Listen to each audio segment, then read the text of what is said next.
ব্যাপারটা পরিস্থিতি আমি তো বড়দিন এখন বড় ছোট মিলে সবাই বাচ্চারা যেহেতু প্রেজেন্ট নাই তারপর শাইনের আবারও শুনবো আমরা আবারও শোনাবো।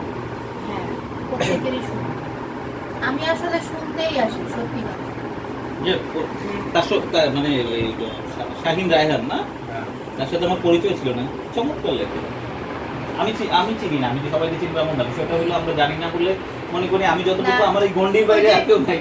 এই যে একটা আড্ডায় বসে মূল্যায়ন, এটা জরুরি। প্লাস হচ্ছে আমাদের সিনিয়র যারা আছেন, ফারুক নওয়াজ ভাই হোক, আমিরুল ভাই হোক, হ্যাঁ এনাদেরকে নিয়ে বসাটাও মানে খুব জরুরি।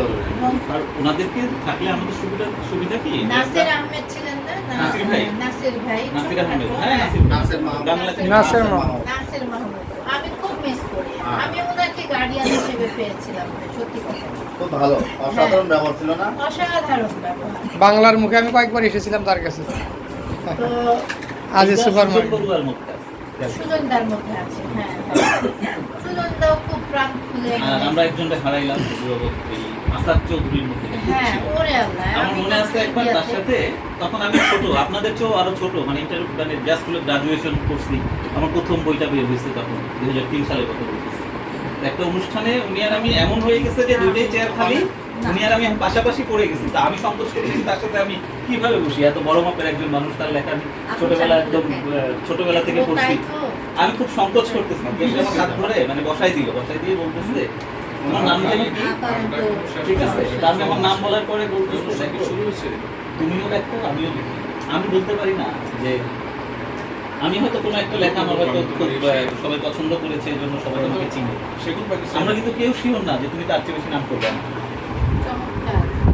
মানে এই যে প্রথম পরিচয়ে যে আমার একটা স্পেস দিয়ে দিল, আমি তো সারা জীবনের জন্য তার ফ্যান হয়ে গেলাম।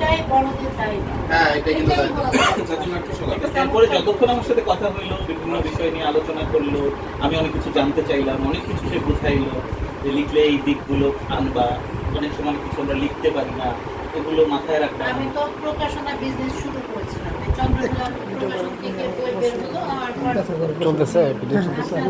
সারি হচ্ছে যে প্রকাশনা উৎসবে এসেছিলাম, আমি ওনার বাসাতেও গেছি। তো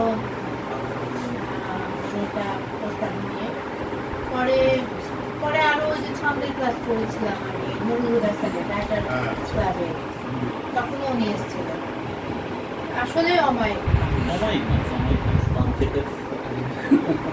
খুব মজা করে বরিশালে আঞ্চলিকভাবে কথা বলতেন, মানে আর যদি কোনোভাবে স্যারের ইয়ে কি এসছে, মানে দেশে কি এসছে, মানে তার সম্পর্কে